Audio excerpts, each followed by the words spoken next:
What inspired me to join stand up and do this social justice work is just hearing stories from my peers about like recent or past events that they've experienced with microaggressions or just blatant racism or things that just like made them feel uncomfortable, bullying and all that. And obviously, I've experienced a lot of my own in this community. What I do in stand up is we organize presentations for the GHS staff members and students about how to be an ally for different groups. Yeah. I can't say really anyone in particular, just my peers of color that go to GHS. I don't know exactly what I'd like to do after I finish my education. I just know I want to do something that makes my family proud and makes me proud of what I do, and something that a job that like I could keep learning more about and keep getting better at as I continue to do it. What gives me hope is knowing that there are there are many people living in this world that have a growth mindset, not only just for themselves, but for the communities that they're in. I think that's really important to want to keep growing and learning more. My advice to young people who want to do work in their communities is just do it. There's really no negative connotations about it. You know, it'll make you feel good. You can look back on it and smile. It's not a waste of time at all. And you're doing something for someone else, which is always something that at least makes me feel good. Yeah, so it's teens, ages I believe 14 to 16, who are, I think, only in the Franklin County area. Youth of color, youth of the global majority. We don't just do presentations actually to GHS. We have a lot of discussions within our group and with other people about the social climate, the political climate that is right now. But we haven't been doing a lot because of Corona and everything. Yeah. What makes me happy is finding a new song that I really love. That's something that makes me really happy. So I have, first of all, what I did this year was I started Nobody Goes Hungry, which was a program that created bags of food for people that could take them whenever they wanted without any questions asked, and each bag had enough calories for one day for an adult with like all of the recommended nutrients in them. So it wasn't just something you could get at a convenience store. It was the maybe more expensive products that the prices were rising a little because of COVID. And I also partnered with LifePath so that these bags could be delivered to the elderly or people that were immune compromised or couldn't leave their homes. And my mom definitely inspired me to do this because ever since I was little, she would take me to the community meals and the food pantries, and I would help serve, and I would meet people and talk to people and shelve, put cans on shelves. And so the food pantry has been like a big part of my life growing up in the volunteer sense. And I was in the newspaper a couple of times. The Greenfield Recorder came by on Saturday morning, and I think they took a couple pictures or had an interview, and that was very nice to have the support of my community, help me grow this project. And of course, Deerfield Academy gave me a grant, so that also helped. Gives me hope for the future is young people that are doing things that maybe they've been told they can't do, maybe they've been told they're too hard to do. What comes to mind is Greta Thunberg, who, skipped school, sat outside the parliament, I think, because she believed in something so strongly, and she's made a big change. And there are a lot of people out there that are mini Greta Thunbergs who definitely haven't sparked a worldwide movement, but are doing small things in their own way, and together I think that makes a big difference. I would say that you should be audacious and not think that you can't contact people or try to do things because you're, starting out small, you're a teenager. If people don't take you seriously, then it's too bad. But you got to get through that to get to people who are willing to work with you and take a chance on you. And sometimes you will get a call back, and you will be able to make a connection, and that'll reach more people. Okay. Well, I think I can answer the first one because that relates to the other two. So, what do I do for fun? I will get up early in the morning and go for a long, slow run. I'm not a very fast runner, but I love to run. I'll have a podcast in, usually the Sporkful, because I am a big foodie, and so I will listen to that, and that makes me happy, and it's something I love to do. And sometimes I see bears, especially around Deerfield. Curiosity certainly inspires many of my actions as a peacemaker. Both my parents are actually history teachers, and so at the dinner table at night we'll often have debates about current events or try to challenge each other's assumptions. And I've been a vegetarian for almost 3 years now. I became a vegetarian because of ethical reasons, but I always knew that there were environmental benefits to eating a plant-based diet as well. But I wasn't totally sure on what specifically those benefits were. So this fall I worked with the food committee at Deerfield, which helps work with the cafeteria staff. And together, using carbon emissions calculators online, we were able to calculate the rough total emissions of each meal that the dining hall serves. And then we publicized that data to students in the hopes that they could use that carbon emissions data to help them make more environmentally sustainable choices in their food. So certainly curiosity and a want to understand the implications and consequences of my actions, so that I can feel more sure in my own understanding as well. Okay. Yes, I have no clear major plans as of now. I have certainly different areas appeal to me: sustainability, history. I love my Spanish classes, and that's one reason I'm actually taking a gap year next year before attending college.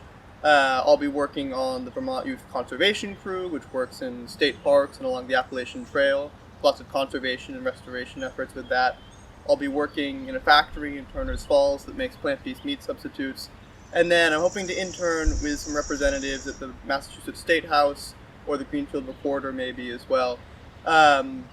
So certainly themes of sustainability, journalism, politics, and part of the inspiration for the gap year is to try to refine my major focus. But post-education, I think I will maybe be involved with teaching, probably centering around history or some sort of sustainability lens. Sure.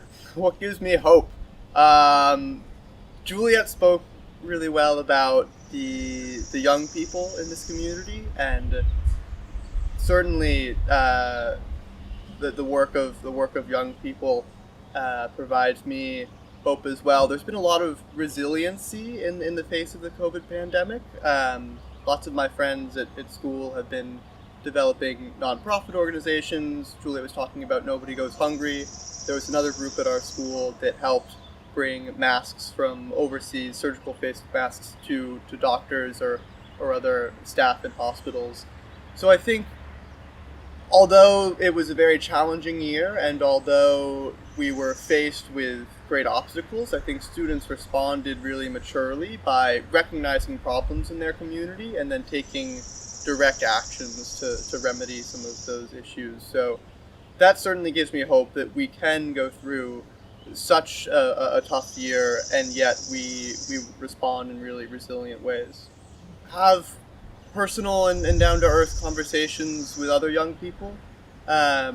Julia talked about reaching out to governors or other representatives. And I think that's certainly very helpful and important to maybe grow your organization. But to begin, I think it's even more crucial that you sit down and have personal conversations with other young people so that they share that inspiration as well. Because no one can really do this alone. I mean, you said there were 31 peacemakers, so I think the total impact of that collective passion is what really inspires me and drives me.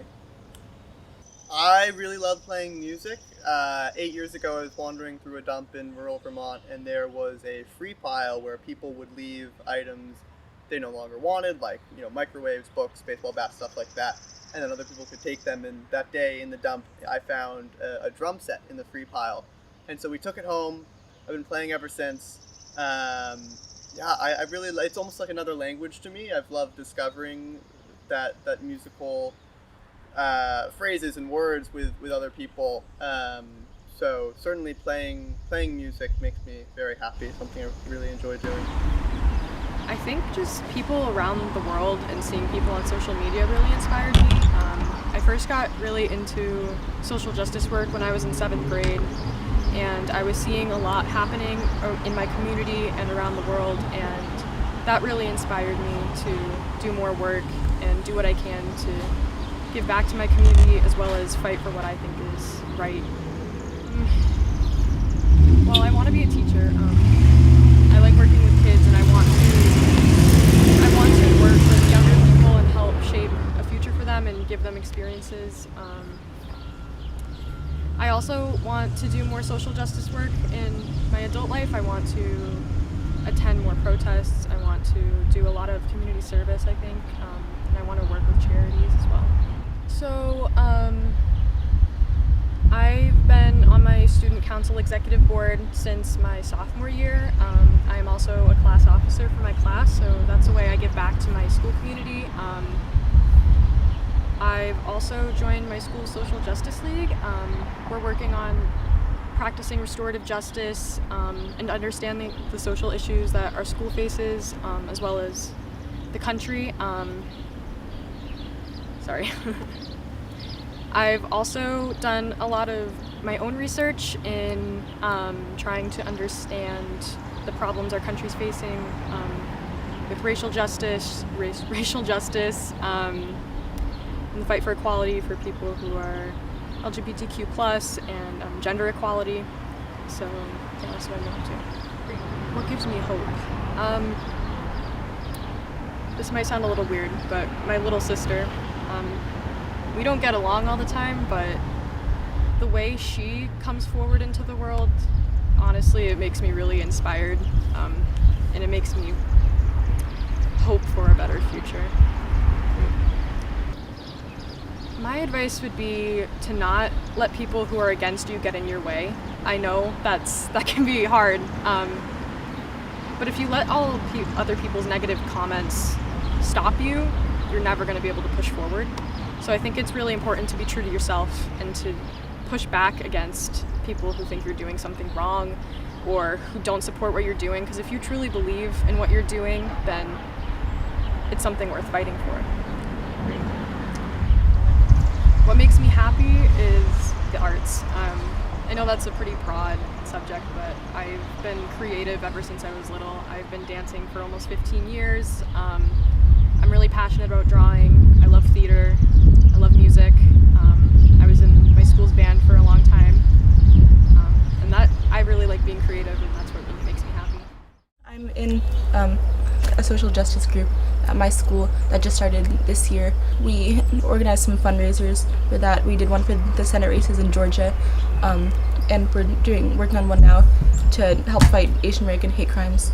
I introduced a Black History Month speaker for our school's first year celebrating Black History Month. Outside of school, in the fall, I wrote an article that was published in the Greenfield Recorder about having a president with a stutter and a vice president who is mixed race and a woman, and kind of how that inspired me. Yeah, I'm still in school for a while, but I think after I'm hoping to pursue a career in speech pathology. I think I kind of see it as activism in a way, just like supporting the voices of a community whose issues are just starting to be talked about as issues instead of just a joke. And I think it's important to not force people to hide who they are, but instead like give them the resources and encouragement they need to heal. All the activists who were awarded this year, there's so many amazing people who are just fighting to make the world a better place, and that really gives me hope. I'd say just find what you're passionate about and speak up about it. If you are passionate about it, it really shows and makes a difference. I like to draw and read, and I like to spend time outside a lot. I usually go out for walks around town. It's a really nice spot to go out walking and just enjoy the weather, especially in the summer. It's really nice. In general, and especially with the food pantry, I'm really inspired by my grandfather, and he was a huge pacifist. He was a Quaker, he was a doctor. I think he had a sort of idea of creating peace not just through abstaining from things, but also through healing things and making things better. And I think for the TAB training program, I think I was just really inspired by all my peers and all my upperclassmen in my school who had gone through the program and were seen as just such inspirations in the community and their hard work. And I think the existence of the program is really helpful to encourage people to create this sort of restorative justice cycle in our school. So that's really important. So with the food pantry, we accept donations, and we go every other week to replenish our supplies for basic food needs. And so every other week we have people who come up and we take their orders and we fill orders from our supplies, and we give the grocery bags back to the people who ordered them, and then they get to take that home, and it's completely free. And I think that's something that really just keeps on giving, because you see the same people here again and again, but you also see more people coming, and then sometimes people ask for less, and it's just there's this sort of community involvement that's really makes it work. And I think with the TAP training program, what we do is we go to the middle school classes, and we teach them about the important steps of de-escalating situation, of preventing harm from being done in the community. And and this year I also took the training to do the adult version of TAP, which is just a little longer and a little differently organized. But I think even with COVID and stuff, it still worked out really well, because I do think people want to do good and people want to stop bad things from happening. And so doing it online, kids are still paying attention, they're still volunteering ideas, and that's really nice to see.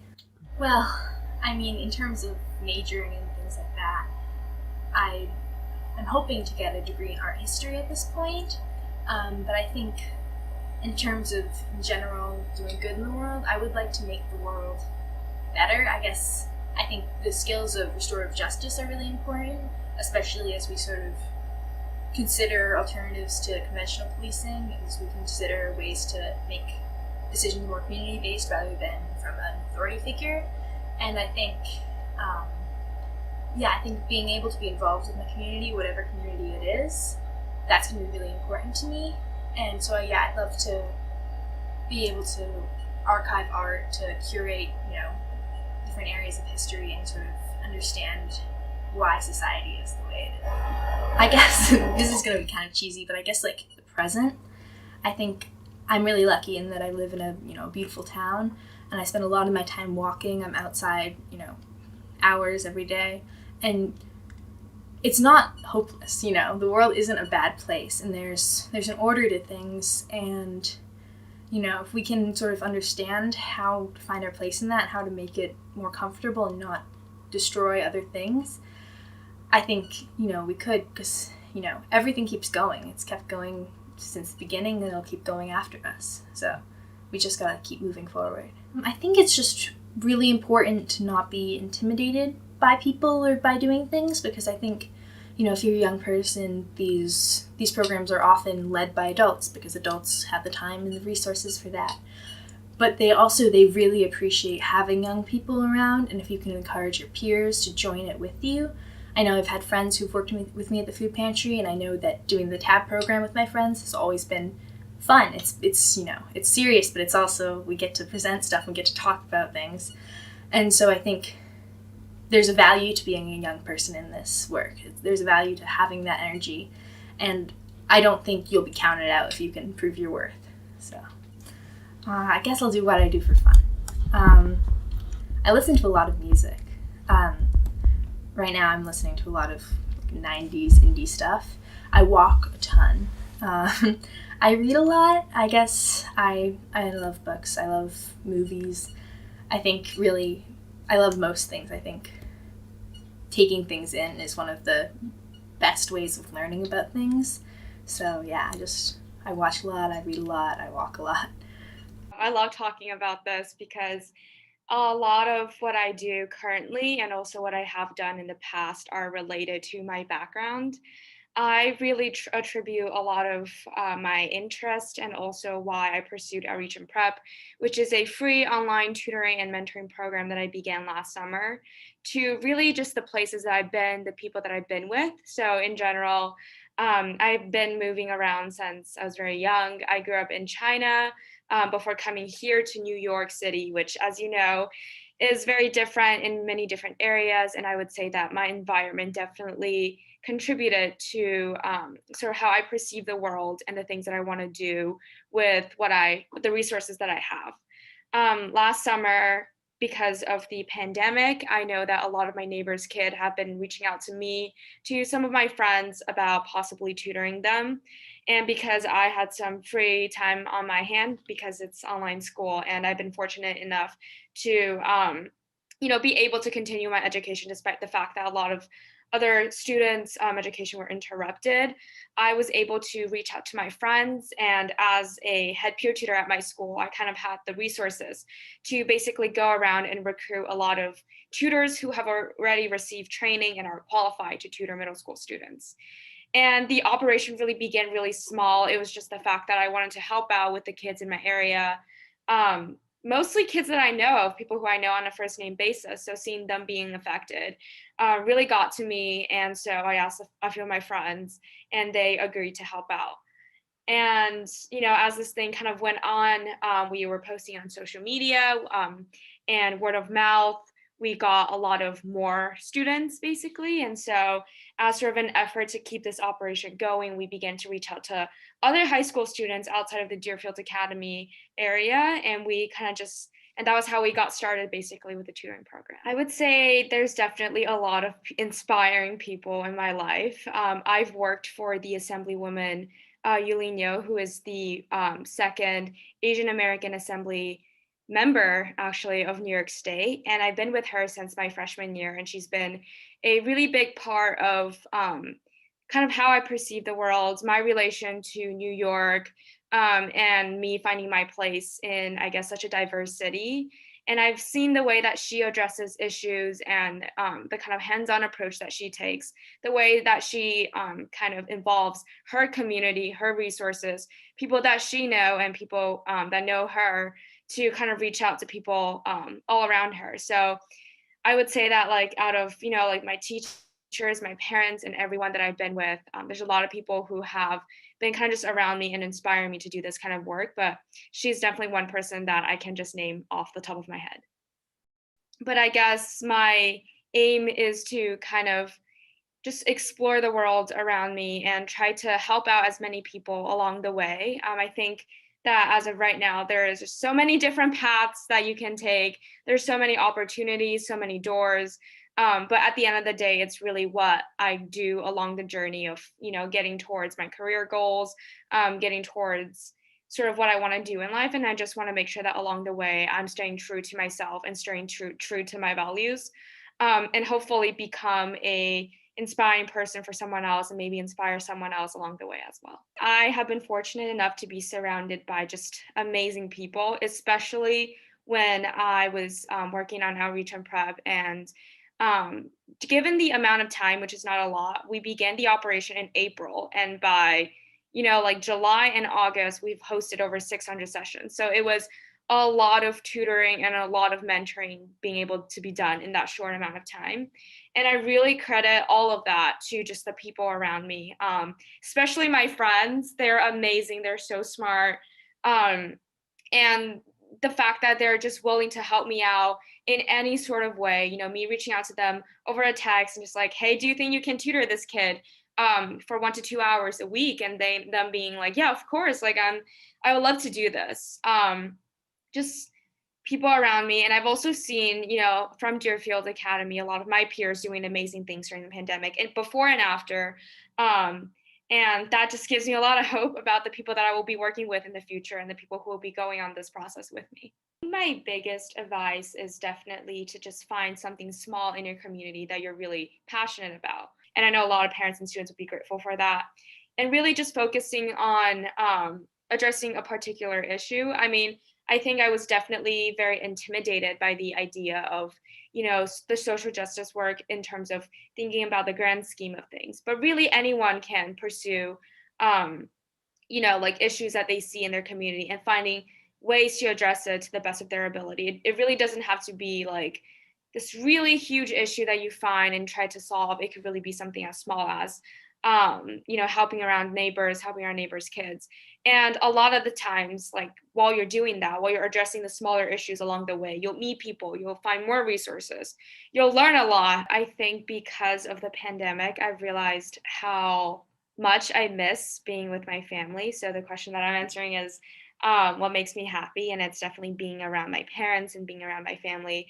I'm actually the youngest of three. I have a older brother who is currently in China, my sister who is 10 years older than me, so she doesn't live at home and I don't get to see her very often. My father also works in China and my mom lives here with me in the United States, but because I go to boarding school, really the time that I got to spend with my family has decreased a lot throughout the years. And also just seeing everyone together has been really, really difficult. But I was very fortunate enough this past year to be able to spend a lot of time with my family at home and really to just get to know my parents a lot better, even though they're literally my parents. But being around them makes me really happy. It also makes me realize that just like the small things in life and the things that I don't get to appreciate normally. So having that opportunity and just being at home and being able to spend as much time as with my parents, especially as I'm now heading off to college, I think that's really important. I was inspired by my family, in particular my parents. They have supported me through whatever I want to do, and they have really tried to get me involved in the community since I was very young, and I've just loved doing it since then, and I continued doing that. And then in 8th grade, I was part of Project 351, which was a really amazing experience that showed me all these different kids who are doing great work, and that really inspired me. And that is what I got my Peacemakers Award for, was a project through them. I would really love to be an advocate for people going through food insecurity. I think that's really the thing that I'm passionate about. So whatever work I can do for that moving forward. I'd love to do it locally, and if I could do it more broadly, I would if I get the opportunity to.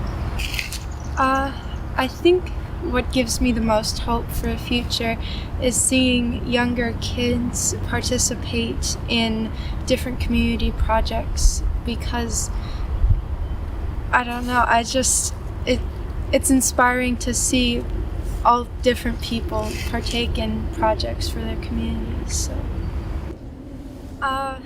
ask around. Teachers and parents and community members will have so many different opportunities for you. You just have to reach out and say, I really am passionate about this, I'm really interested about this, and they can help you with whatever you want to do.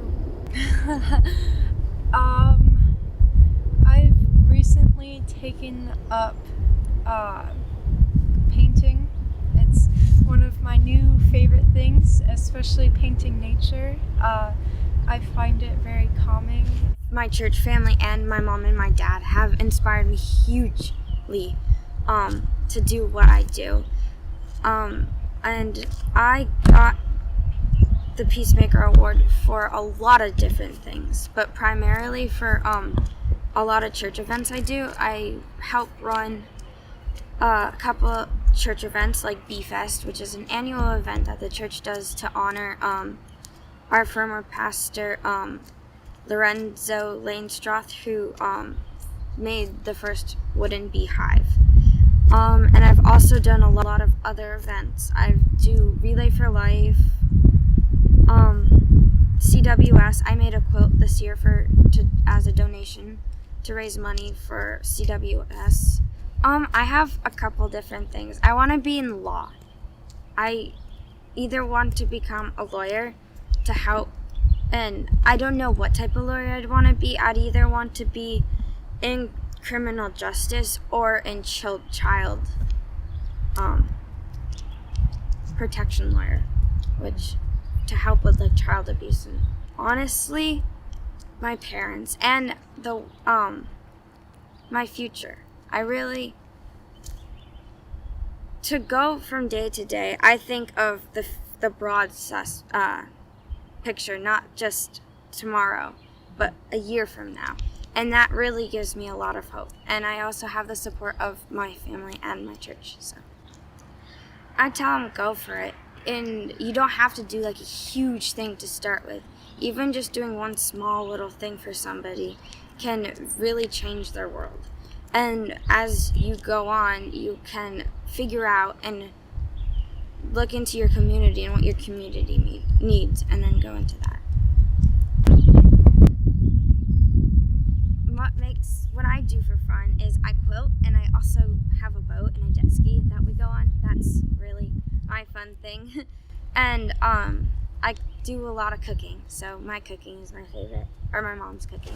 So I've always kind of been interested in social justice and the difference between right and wrong. I think that was instilled in me by my parents. But one thing that really comes to mind was when Trayvon Martin was shot and killed. My father and I took a trip up to DC to go to a protest, and made signs and drank tea and ate Skittles. And although it was a good time and like a great memory in the trip with my father, it was also a great learning experience about social justice and just about how much goes on in the world that people kind of turn a blind eye to. Before that instance, my father used to tell me that he thought that racism was getting better and better with time, and that it wouldn't really be a thing by the time I grew up. But then after that, he kind of recanted that statement and said that was kind of naive of him to think, and that it hasn't changed at all, and it's actually stayed the same throughout the course of American history and most of human history. So that kind of inspired me when I was since I was a kid until now, to have me interested in that. But also the book Revolutionary Suicide by Huey P. Newton is very inspiring to me. The gist of it is basically that in order to be a revolutionary, you have to understand that you may not see the fruits of your labor because, well, the world doesn't really like revolutionaries. And so a lot of times they end up not making it to see the end of their revolution. So that was definitely an inspiring book to me. So my version of social justice was trying to eradicate identity-based harassment on campus by holding a protest on the first day of school. And I definitely had a couple moments where I thought I would be expelled, but the Huey P. Newton book kind of inspired me, and I had an index card where I wrote down a couple lines from the book and just looked at that whenever I started getting worried, and then just pushed through it and hope for the best. So once I finish my education, I hope to first and foremost be a writer. I'm gonna be an Africana Studies major, so I'm kind of trying to study the condition of Black people in the United States and around the world, and how they've gotten to that place, because I think it's unlike the condition of any other group of people. I definitely think that it's an interesting thing, something that needs to be studied, and I think it's one of the most important things in human history that could be studied. However, it's often treated as an elective by people. I never really got the chance to learn about a lot of black history other than slavery in school, and so I'm now choosing to learn about that, and I've been doing that in the last few years or so in my English and history classes, and I hope to continue that and one day use it to kind of eradicate that condition and make it and have equity within the world. And I know that there are other marginalized groups other than the black people. I kind of just that radiates to me because I'm black, and so I see it the most. But I know that it's really just hatred that causes racism, and I mean it's hatred that causes any other type of injustice. So in my quest to eradicate racism, it's really a quest to eradicate hatred. So it's not really just racism, it's kind of everything. But I know that I can't study everything all at once. I can't fight everything all at once. You just gotta try to educate people and help them see the ideas that you're talking about, because people are smart enough to apply it to the broader spectrum in the world. When Obama was being elected, his whole slogan and campaign was hope. But I also remember at that same time, there was a show that I used to watch called The Boondocks that was out. It's kind of a classic in my house. And the main character says hope is irrational. So I don't really think that hoping is really the best thing to do. I feel like hope is kind of a passive word where you sit around and wait for something to happen. Like, I hope this happens, I hope this happens. So, like, instead of, like, hope is like a dream to me. Instead of dreams, try to have a to-do list instead. And I'm gonna just try and fight for what I believe in until I can't anymore. And it's kind of ironic that I'm saying this, but hopefully that works. I would definitely say that it's not for everybody. It's not for everybody to do it because it's hard. It takes a lot of energy, and honestly, there's no personal incentive to it. There's no like social justice leaders don't accrue riches and like admonishment from a ton of people. But if you within yourself feel that it's right, I think do it. But I think that everybody needs to play some kind of part. So even if you're not being if you're not organizing anything, or you're not protesting and you're not doing any of that, you can still play a part. Like, if you see something, say something. You don't have to go out of your way to a protest, or you don't have to go out of your way to sign petitions. But if you see something that's unfair or unjust, say it right then and there and call somebody out, because that can cause more change than you know. And if we reach a place in the world where instead of tolerating people, we accept them, and instead of tolerating identity-based harassment and violence, we eradicate it, I think more people will be better off for it. I really like to play basketball. I don't know if that's exactly the answer you guys are looking for, but any day while I'm feeling down or anything, or anytime anything happens that I feel like I can't control, I head to a basketball court. Basketball, it never loves you the same way you love it, so it's kind of a timeline to it where eventually you won't be able to play it no more. But I'm going to play for as long as I can, take it as far as I can, and enjoy every step of the way. And yeah, basketball. I would say that I was inspired by my family. I grew up in a family that encouraged me to be an activist. My brother is disabled, so that kind of fueled my desire for equality and not just tolerance, we're going to rent you space, but inclusivity. How can we make this space a good space that everyone wants to be in together?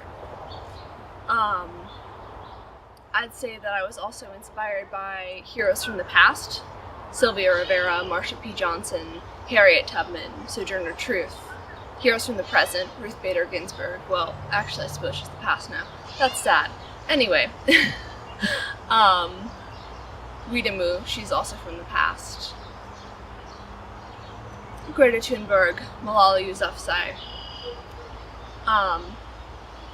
And the work that I did to get the Peacemaker Award is starting at the beginning of the pandemic. I joined together with Sarah Pirtle and some other people, and we formed a racial justice group. It was all online because COVID and social distancing. Later on, we met and joined with a group of young people from Sierra Leone, the Women's International League for Peace and Freedom there. We joined with them, and we joined with the Gage Ambassadors in Syracuse, New York. And together we're working on a project called Respect for Girls. And that project is what it says it is. We're trying to get respect for girls, and we're collecting stories from different people about times when they stood up against oppression or when they helped a friend out. I'm really into linguistics, so I'm hoping to study and help prevent the death of languages. There are lots of languages that are dwindling currently,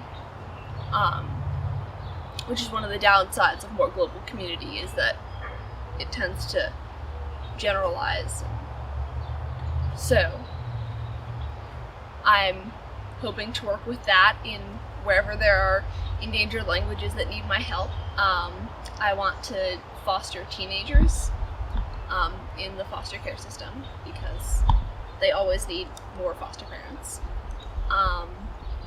Yeah, those are my main plans. I don't have it very clearly spelled out, but I'd say there are always ways to get involved. Sometimes those are hard to find though, so that's a very good question. If you're part of a school or a religious community and within that you have activism options, I'd say you should take those. Find a mentor if you can who is also very invested in activism, and you can work together on projects. Get involved with friends. You can found a club at your school for activism or social justice or climate equality. And I'd say join together in community to find ways of making activism. Don't try to do it on your own. What gives me hope is seeing other people fight oppression. One of the ways that I keep my inner light going is by taking time to do activism and also taking time to not do activism. Having specific places and times where I don't have to worry about the problems of the world and just be like, okay, I'm in my room now and I can talk on the phone with my friend for half an hour about Looney Tunes or, whatever it is. Something silly, have a good time, something that isn't stressful or hard work, because activism is a constant battle. And fighting the good fight takes work and energy, and you want to avoid burnout, so you try to build in spaces for you to take a break instead of suddenly needing to take a huge break. I like overcompensating for oppression by creating lots of art. It's not always the best, but I do what I can to create activist posters, and then I hang them on my walls, so my walls are covered with art. And so yeah, that's what I do for fun. There's a chipmunk. And I'd like to conclude with some specific stories submitted by their mentors. One Peacemaker organized a school walkout to promote awareness of gun violence.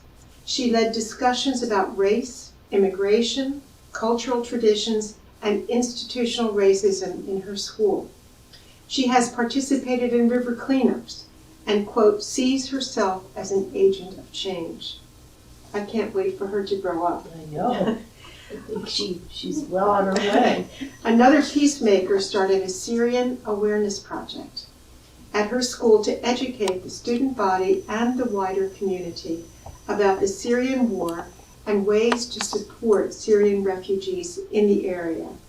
She is, quote, often the student in the class who highlights and addresses racial and gender bias, injustice, writes the teacher who nominated her for this award. She is an example, as well as the former, of the cross-cultural issues that these young people are active on. They're not single issue. I know it's called intersectional today, but in fact they are multi-issue activists. A group of 12 student peacemakers at one school voluntarily organized an anti-bullying curriculum and taught it to the 7th grade students, some in school and some through remote learning, with the goal of creating a more positive school environment. The program was successful, with 7th graders positively responding to learning tools to create social justice in the moment needed. And finally, 9 Stand Up, that is the name of their group, students at Greenfield High School, have worked with 9th grade English language arts classes to facilitate discussions about race and identity. They have also hosted and facilitated after-school discussions for the wider Greenfield High School community, including staff, about this important and challenging issue. Quote, they have done an incredible job turning community into an active participatory project, and in the process, making all members of the GHS, that's the Greenfield High School community, more visible to each other, according to the mentor who nominated them for the Peacemaker Award. And Sue and I have noticed over the years that the students nominated are increasingly, I would say, activist, radical in their thinking, know how to bring issues together, and it's very heartening to think of them as the future leaders in our area and wider.